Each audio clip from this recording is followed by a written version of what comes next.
아멘. 우리 하나님께 영광의 박수 올려드리겠습니다. 어떤 남편이 아내에게 이렇게 말을 했습니다. 난 다시 태어나도 당신 남편 될래. 그렇게 이야기를 했습니다. 여러분 중에 혹시 이렇게 말씀하실 분 있으면 한번 손 한번. 저밖에 없네요. 아주 참 감동적인 말이지 않습니까? 다시 태어나도 나는 당신 남편 될 거야. 그렇게 말을 하면 아내가 감동을 받아야 되는데 좋아하기는커녕 버럭 화를 내면서 이렇게 이야기를 하더랍니다. 왜 당신은 늘 당신 생각만 하냐고 그렇게 이야기를 하더랍니다. 그냥 나도 다시 태어나면 당신 아내 될래 그러면 좋을 텐데 이제 그러기 싫은 거죠. 이걸 우리가 동상이몽이다 그렇게 말합니다. 같은 침대에 자도 이제 다른 꿈을 꿀 수 있다라는 것이죠. 남편과 아내로 살아도 항상 같은 생각, 같은 마음으로 살지 못할 때가 참 많습니다. 그런데 뭐 부부 생활이나 우리가 살면서 뭐 동상이몽의 여러 가지 예들은 그럴 수 있다 치더라도 하나님과 우리 사이에서 동상이몽이 일어나게 되면 그것처럼 우리 신앙생활에 비극적인 일은 없다라는 것입니다.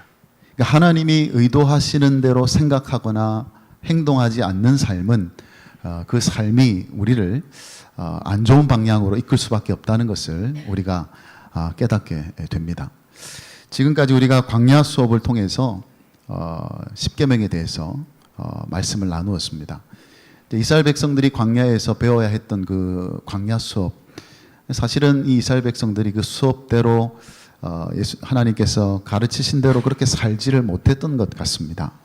광야를 지날 때나 또 약속의 땅에 들어가서 살아갈 때나 하나님이 가르치시고 원하셨던 그 십계명의 삶을 그들이 살아내지 못했다라는 것을 우리가 알게 되고 결국 그들은 동상이몽의 역사를 써내려갔다 그렇게 볼 수 있습니다.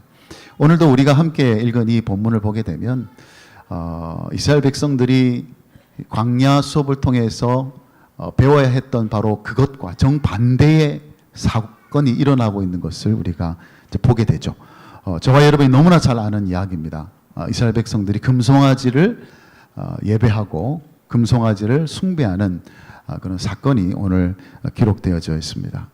하나님이 원하셨던 그런 모습과는 정반대의 모습으로 하나님은 그들이 하나님만을 온전히 예배하는 예배자가 되기를 원하셨는데 그러나 그들의 모습은 하나님을 온전히 예배하는 예배자가 아니라 금송아지를 예배하는 예배자가 되고 말았다라는 것입니다. 안타까운 일이지만 사실 이런 일들은 오늘을 살아가는 저와 여러분에게도 얼마든지 일어날 수 있는 일이다라는 겁니다. 우리도 광야 수업을 아무리 잘 배워도 그 수업을 통해서 하나님이 원하시는 것이 이런 것이구나 라는 것을 아무리 배웠어도 우리의 삶이 하나님만을 예배하는 것이 아니라 마치 이들처럼 금송아지를 예배하는 금송아지 예배자가 얼마든지 될 수 있다라는 것을 오늘 우리는 이 본문을 통해서 생각해 보아야 할 것입니다. 그래서 오늘 이 시간은 이 금송아지 예배자가 되는 그 경우에 대해서 세 가지로 여러분과 함께 말씀을 나누려고 합니다. 여러분, 광야라는 것은 사실 빨리 지나가고 싶은 곳이죠. 광야는 먹을 것도 부족하고 마실 것도 부족하고 낮에는 무지하게 덥고 밤에는 매서운 추위가 몰아닥치는 그런 곳이 이 광야입니다. 그러니까 광야는 우리가 오래 머물러 있어야 될 이유가 전혀 없는 곳이 광야예요. 하루라도 빨리 통과하면 좋은 것이 광야입니다. 그런데 이스라엘 백성들에게 있어서 광야는 조금 다른 의미를 가지고 있다. 늘 이렇게 제가 강조해서 드리는 말씀입니다. 이스라엘 백성들에게는 광야는 그냥 광야가 아니라는 거예요. 그 광야라는 장소는 하나님이 이스라엘 백성들을 약속의 땅에서 이제 살아가게 될 때 그들이 어떤 모습으로 살아가야 하는지, 어떤 하나님의 백성의 모습으로 그 땅에서 살아가야 되는지를 훈련하는 장소, 배워야 하는 장소, 바로 그곳이 바로 광야고, 특별히 그들이 시내산으로 가야 했던 이유가 바로 여기에 있다라는 것입니다. 하나님께서 이스라엘 백성들을 시내산으로 오게 하신 이유는 그 시내산에서 두 가지를 주시기 위함이었습니다. 첫째는 십계명을 주셨죠. 십계명을 중심으로 한 율법을 주셨습니다. 그리고 또 한 가지는 성막이라는 것을 주십니다. 성막을 만들라고 하시면서 제사 제도를 가르쳐 주십니다. 그런데 이 두 가지는 이스라엘 백성들이 어떻게 하면 하나님을 예배하는 예배자로 살 것인지에 대해서 가장 중요한 기초가 되는 것입니다. 십계명이라는 것은 이스라엘 백성들이 삶으로 드려야 되는 예배를 의미하죠. 삶 자체가 예배가 될 수 있도록 그렇게 하기 위해서는 십계명이 필요하고 율법의 삶이 필요하기 때문에, 그래서 삶으로 예배를 드릴 수 있도록 하나님께서는 십계명과 율법을 주셨습니다. 더불어 이스라엘 백성들로 하여금 제사를 통해서 하나님 앞에 나와서 의식을 통해서, 그 제사를 통해서 다시 말해서 성막을 중심으로 하나님 앞에 온전히 예배를 드릴 수 있는 그런 예배자가 되기를 원하셨다라는 것이죠. 한마디로 말하면 신의 산에 왜 있어야 되느냐, 왜 신의 산을 거쳐서 그들은 가야 했느냐, 그 신의 산에서 하나님은 이스라엘 백성들을 하나님을 예배하는 예배자로 세우기 위해서 그곳으로 오게 하셨다는 것이죠.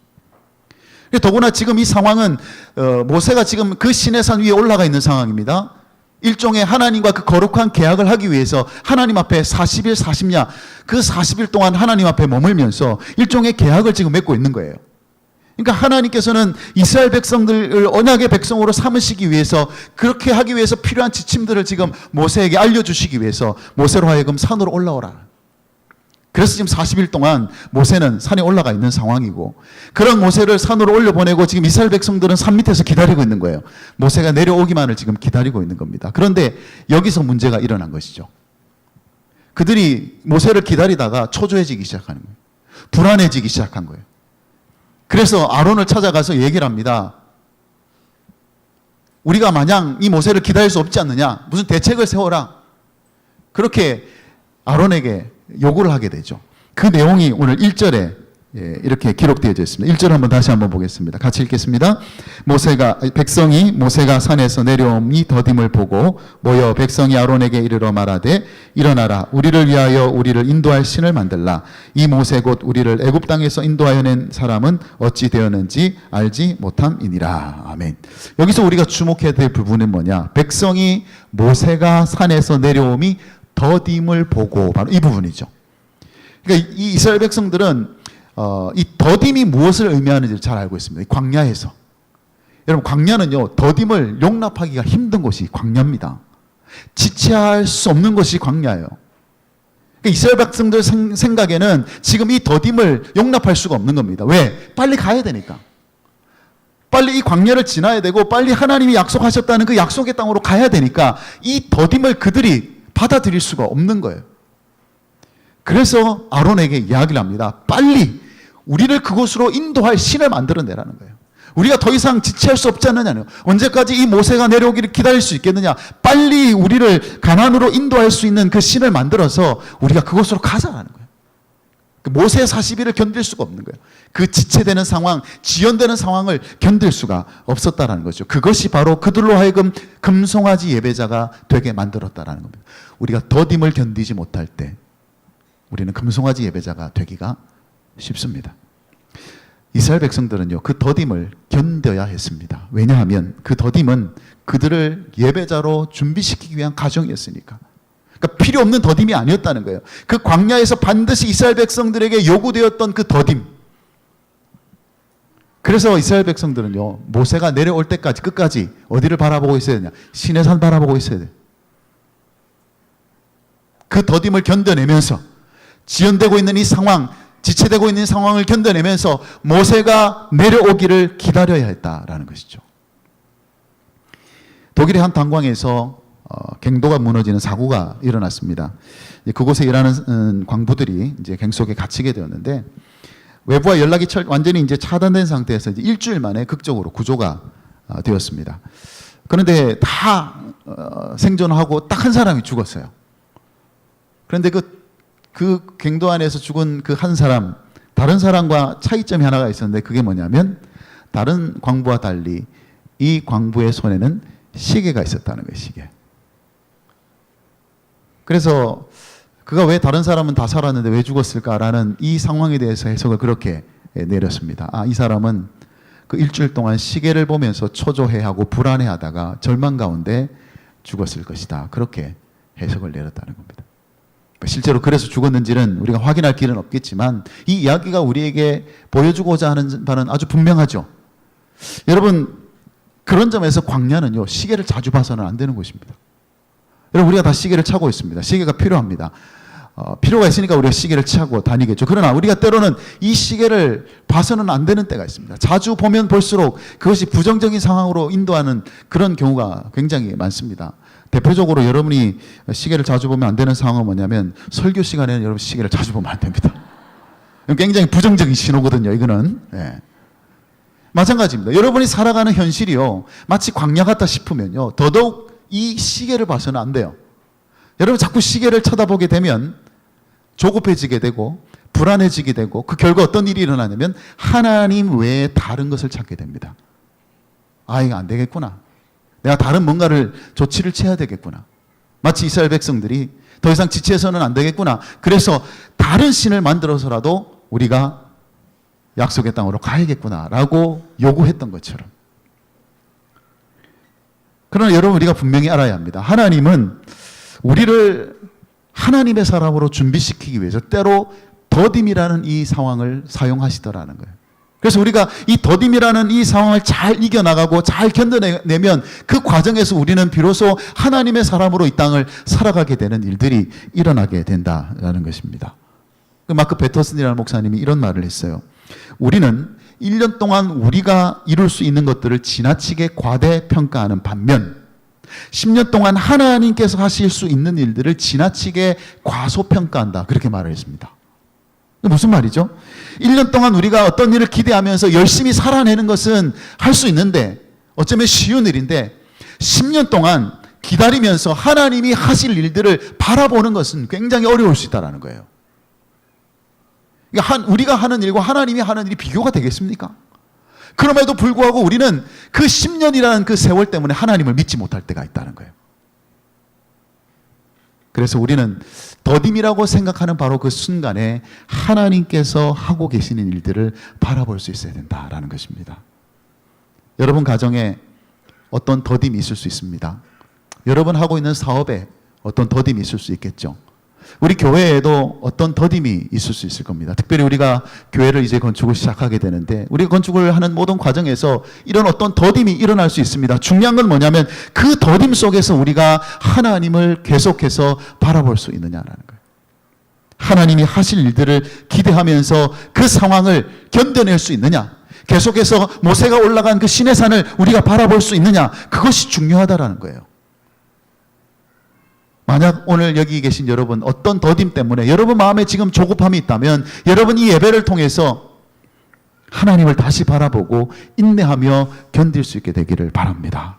비록 더디지만 나를 위해 뭔가를 준비하고 계시는 그분을 바라보게 됨으로써 우리에게 주어진 이 광야 같은 삶을 끝까지 주님의 인도를 따라서 하나님만을 온전히 예배하는 예배자로서 그 길을 걸어가게 되는 저와 여러분 되시기를 주님의 이름으로 축복합니다. 자, 그렇게 이제 이스라엘 백성들이 아론을 찾아가서 요구했을 때 아론이 좀 아쉽게도 이런 행동을 하게 됩니다. 4절 말씀을 한번 보겠습니다. 4절 한번 읽어보겠습니다. 아론이 그들의 손에서 금고리를 받아 부어서 조각칼로 새겨 송아지 형상을 만드니 그들이 말하되 이스라엘아 이는 너희를 애굽 땅에서 인도하여 낸 너희의 신이로다 하는지라. 아멘. 그러니까 아론이 이런 요구를 하니까 이 금부치를 다 가져오라 그렇게 이야기를 하고는 하나를 만들어내는데 금송아지를 만들어냅니다. 그리고는 이것이 애굽에서 인도해낸 너희 하나님이다. 그리고 앞으로 너희를 약속의 땅으로 인도해낼 신이다. 그렇게 소개를 하는 겁니다.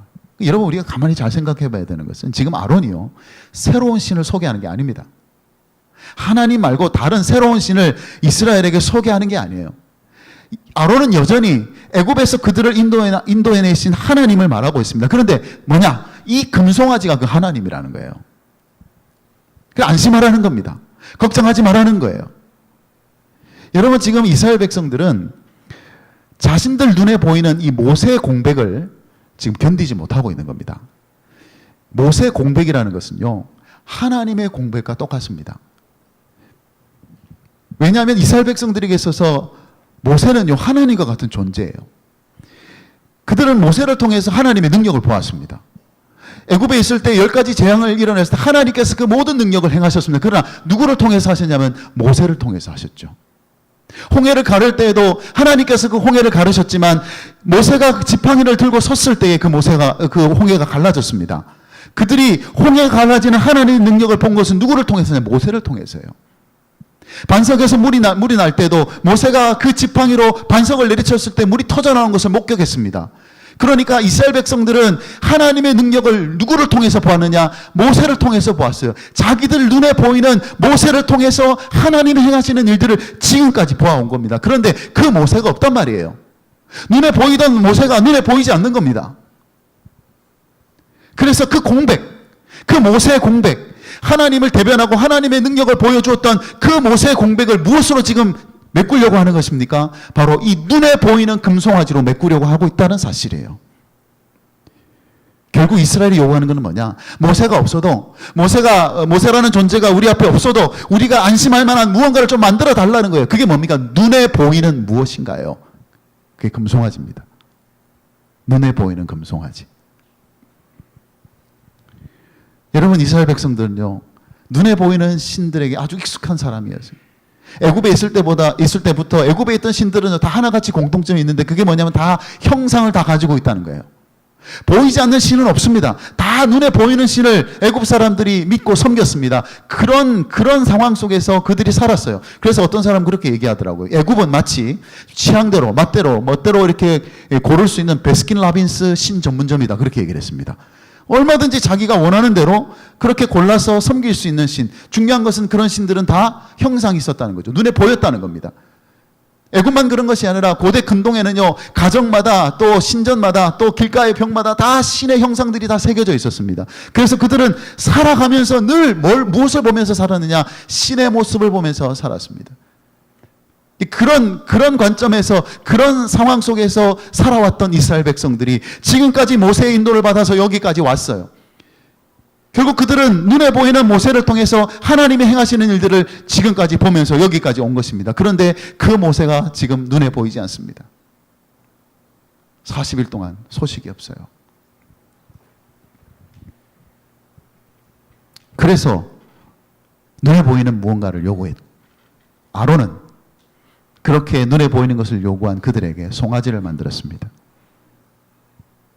이 송아지는 애굽의 이 황소신을 의미한다고 볼 수 있는데, 아피스라는 황소신이 있습니다. 풍요와 힘을 상징하고, 애굽 왕이 장례를 치를 때는 이 신이 왕의 상징으로 사용될 정도로.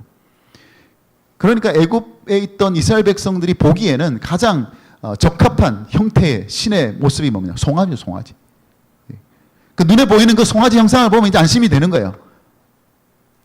결국 우리는 이렇게 결론을 내릴 수 있습니다. 이스라엘 백성들이 이제 자기 눈에 보여야만 할 이 모세가 보이지 않으니까 눈에 보이는 금송아지를 통해서 하나님의 인도와 능력을 계속해서 누리고자 했다라는 것을 우리가 알 수가 있습니다. 결국 눈에 보이는 것. 사람들은 이것을 신뢰합니다. 눈에 보여야 안심이 되고요. 눈에 보여야 평안이 오고, 눈에 보여야 만족이 됩니다. 근데 보여야 되는 것이 안 보이면요, 불안해지죠. 특히 광야 같은 경우라면 더 그렇습니다. 여러분, 광야는요, 눈에 믿을 만한 무엇인가가 눈에 제일 안 보이는 곳이 어디냐? 광야예요. 광야는 보이는 게 별로 없어요. 그런 곳이야말로 정말 믿을 만한 보이는 무엇인가가 필요하죠. 그런 것이 안 보이면 불안해진다는 거예요. 중요한 것은 이스라엘 백성들이 눈에 보이는 무엇인가가 아니라 지금까지 눈에 보이지 않았지만 우리와 함께 하셨던 그 하나님의 인도하심을 바라보고 그것을, 그 하나님, 보이지 않는 하나님을 신뢰하는 것이 그들에게 필요했다라는 겁니다. 유기성 목사님이 쓴 칼럼에 보면 이런 내용이 나옵니다. 이 목사님도요, 자기를 어떻게 고백을 했냐면 참 걱정이 많은 사람이었다고. 참 걱정이 많은 사람이었다. 그래서 교인은 많이 모일까? 내가 설교는 잘할 수 있을까? 교인들이 변화될 수 있을까? 교인들은 내가 하려는 일을 좋아할까? 혹시 내가 교인들에게 상처 준 일은 없을까? 고민에 꼬리를 물고, 걱정이 끝도 없는 그런 상황 속에서 주님이 이렇게 말씀을 하시더랍니다. 야, 네가 걱정할 건 하나밖에 없다. 그거는 네가 나와 온전히 하나가 돼서 나와 동행하느냐, 그거 걱정해라. 그거 걱정해라. 그때부터요, 이 목사님이 걱정이 다 사라지더래요. 예. 그리고는 어떤 성도를 보게 되었는데, 이 성도도 자기처럼 걱정이 그렇게 많더래요. 그냥 자식 걱정, 또 뭐 건강 걱정, 돈 걱정, 사업 걱정, 뭐 온갖 걱정을 하면서 살더래요. 그래서 그런 성도를 가만히 물끄러미 바라보면서 목사님이 볼 때는 그 성도가 걱정할 건 딱 하나밖에 없더랍니다. 뭐냐? 그 성도가 주님과 하나 돼서 끝까지 동행하고 있느냐? 그게 걱정이더라고요. 그게 걱정이에요. 예. 여러분, 우리가 걱정해야 될 것과 걱정하지 말아야 될 것을 구별하는 것은 굉장히 중요합니다. 여러분, 우리가 눈에 보이는 것들은 참 우리가 신뢰할 만한 것들이 굉장히 많아요. 솔직히 말해서. 그러니까 하나님을 대신할 만한 것들의 특징이 뭐냐? 다 눈에 보인다는 거예요. 여러분, 돈은 눈에 보입니다. 여러분, 통장 잔고가 눈에 보이죠. 여러분, 신용카드는 우리 눈에 보입니다. 여러분의 지위와 위치 눈에 다 보입니다. 여러분이 가지고 있는 건강도 눈에 보여요. 여러분들이 믿고 의지할 수 있는 자녀들도 눈에 보입니다. 내가 믿을 수 있는 사람들도 다 눈에 보여요. 그러고 보면 하나님을 대신할 만한 것들은 다 눈에 보이는 것이에요. 그런데 우리가 정말 걱정해야 되는 것, 우리가 정말 신뢰해야 되는 것은 눈에 보이는 것이 아니라 눈에 보이지 않지만 지금도 우리와 함께 하시고 지금도 우리와 동행하시는 그 보이지 않는 하나님을 신뢰하고 그분을 바라보는 것이 우리에게 필요하다는 거예요. 광야는 눈에 보이는 것을 의지하고 가는 길이 아니라 광야는 보이지 않지만 여전히 우리와 함께 하시면서 우리를 이끌어 가시는 하나님을 신뢰하면서 걸어가는 길이 광야다라는 것이. 그래서 무엇보다도 여러분의 삶 가운데 보이는 무엇인가가 아니라 비록 보이지 않아도 여전히 우리와 함께 하시는 그분과 함께 이 광야길을 걸어가실 수 있도록 그렇게 하나님만을 온전히 예배하며 나아갈 수 있는 저와 여러분들이 될 수 있기를 주님의 이름으로 축복합니다. 그렇다면 이제 마지막으로 한 가지 생각해 볼 것은 이 금송아지 예배제의 가장 두드러진 특징이 뭐냐? 그것은 한마디로 말해서 자기중심적이다라는 거예요. 오늘 금송아지를 요구하는 이스라엘 백성들의 말을 아주 주의 있게 살펴보면 아주 중요한 문구가 하나 등장을 합니다. 1절에 보면요. 우리를 위하여 우리를 인도할 신을 만들라. 우리를 위하여 그렇게 이야기를 하죠. 8절에도 보면 하나님께서 그런 이스라엘 백성들에 대해서 이렇게 말씀하시는 것을 볼 수 있습니다. 그들이 내가 그들에게 명령한 길을 속히 떠나 자기를 위하여 송아지를 부어 만들고 그렇게 말씀하셨어요. 그러니까 이 모든 일들이 왜 일어났느냐? 자기를 위해서라는 거예요. 이스라엘 백성들 자기를 위해서 일어난 일이라는 것이죠. 그러니까 지금 이 내용을 보게 되면 이스라엘 백성들이 지금 하나님을 어떤 존재로 지금 바라보고 있는지를 우리가 분명히 알 수가 있습니다.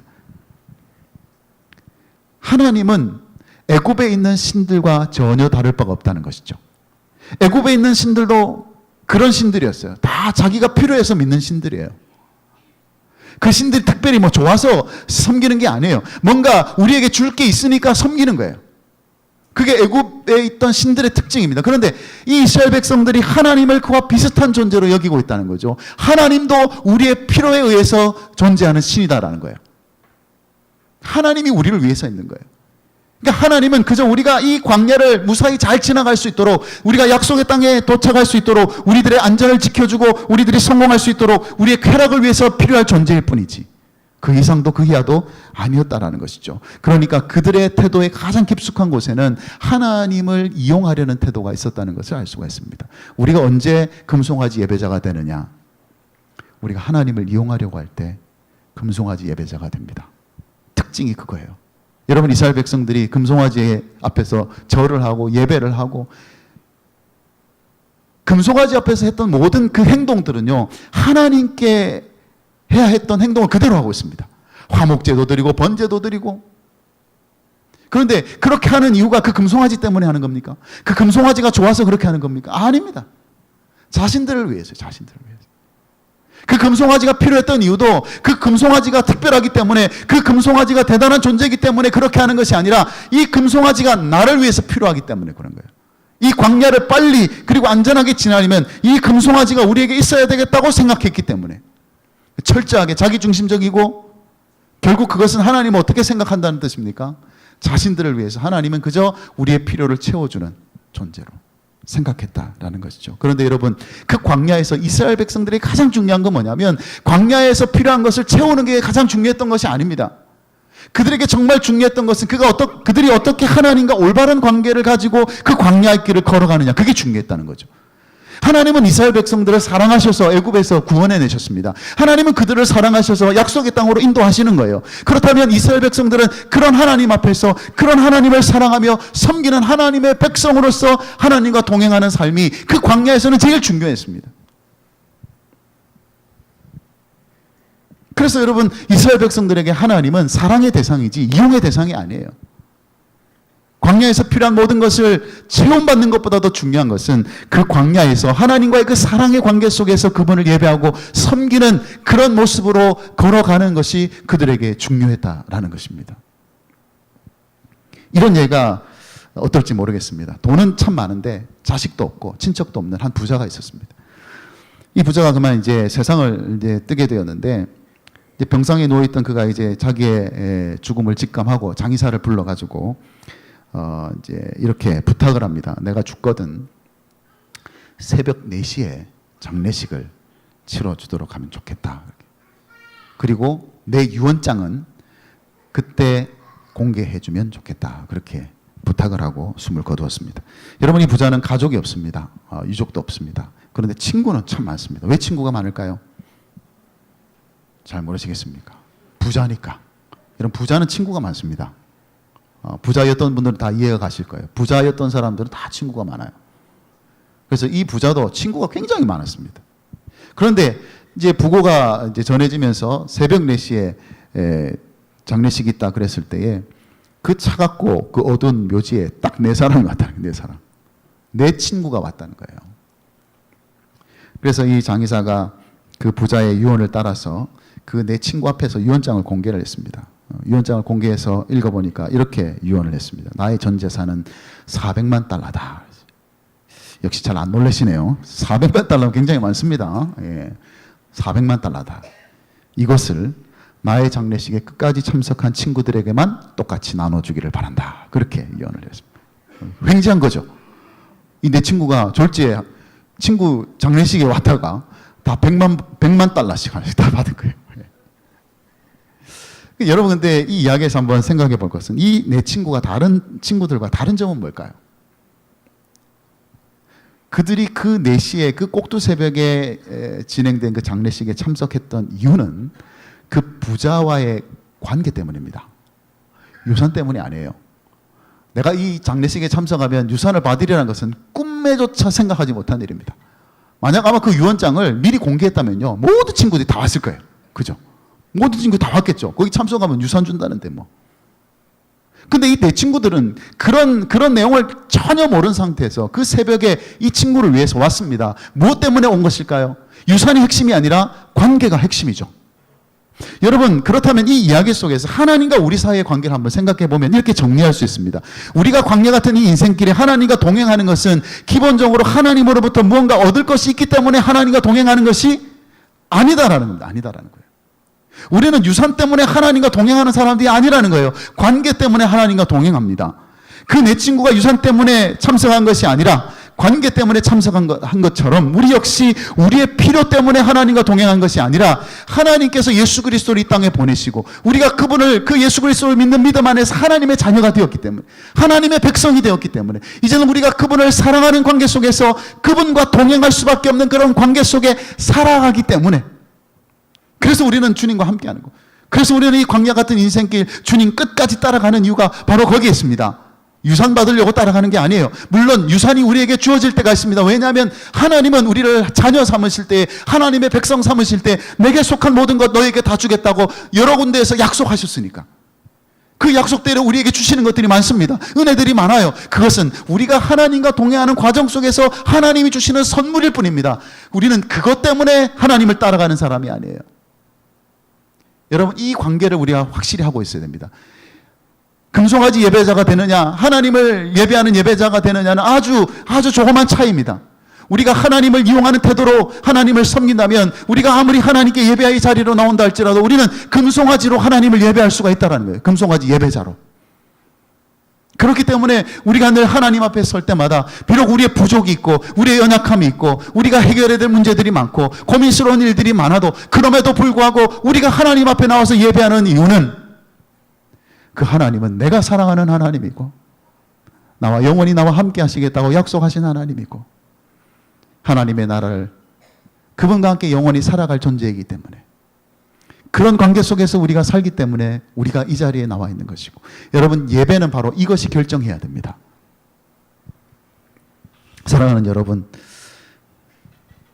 분명히 말씀드리지만 하나님은 광야 같은 세상을 지나가고 있는 우리들에게 필요한 모든 것을 다 제공해 주실 것입니다. 이스라엘 백성들도 광야에서 필요한 거 하나님이 다 제공해 주셨습니다. 굶겨 죽이신 적 없습니다. 목말라 죽게 하신 적 없습니다. 다 채워주십니다. 그러나 우리를 위해서 예배 드리지 말고요. 하나님을 향해서 예배를 드릴 수 있는 그런 진정한 예배자로 우리가 이 광야를 걸어가야 된다라는 것입니다. 사랑하는 여러분, 우리의 예배가 항상 이런 예배가 될 수 있기를 소망합니다.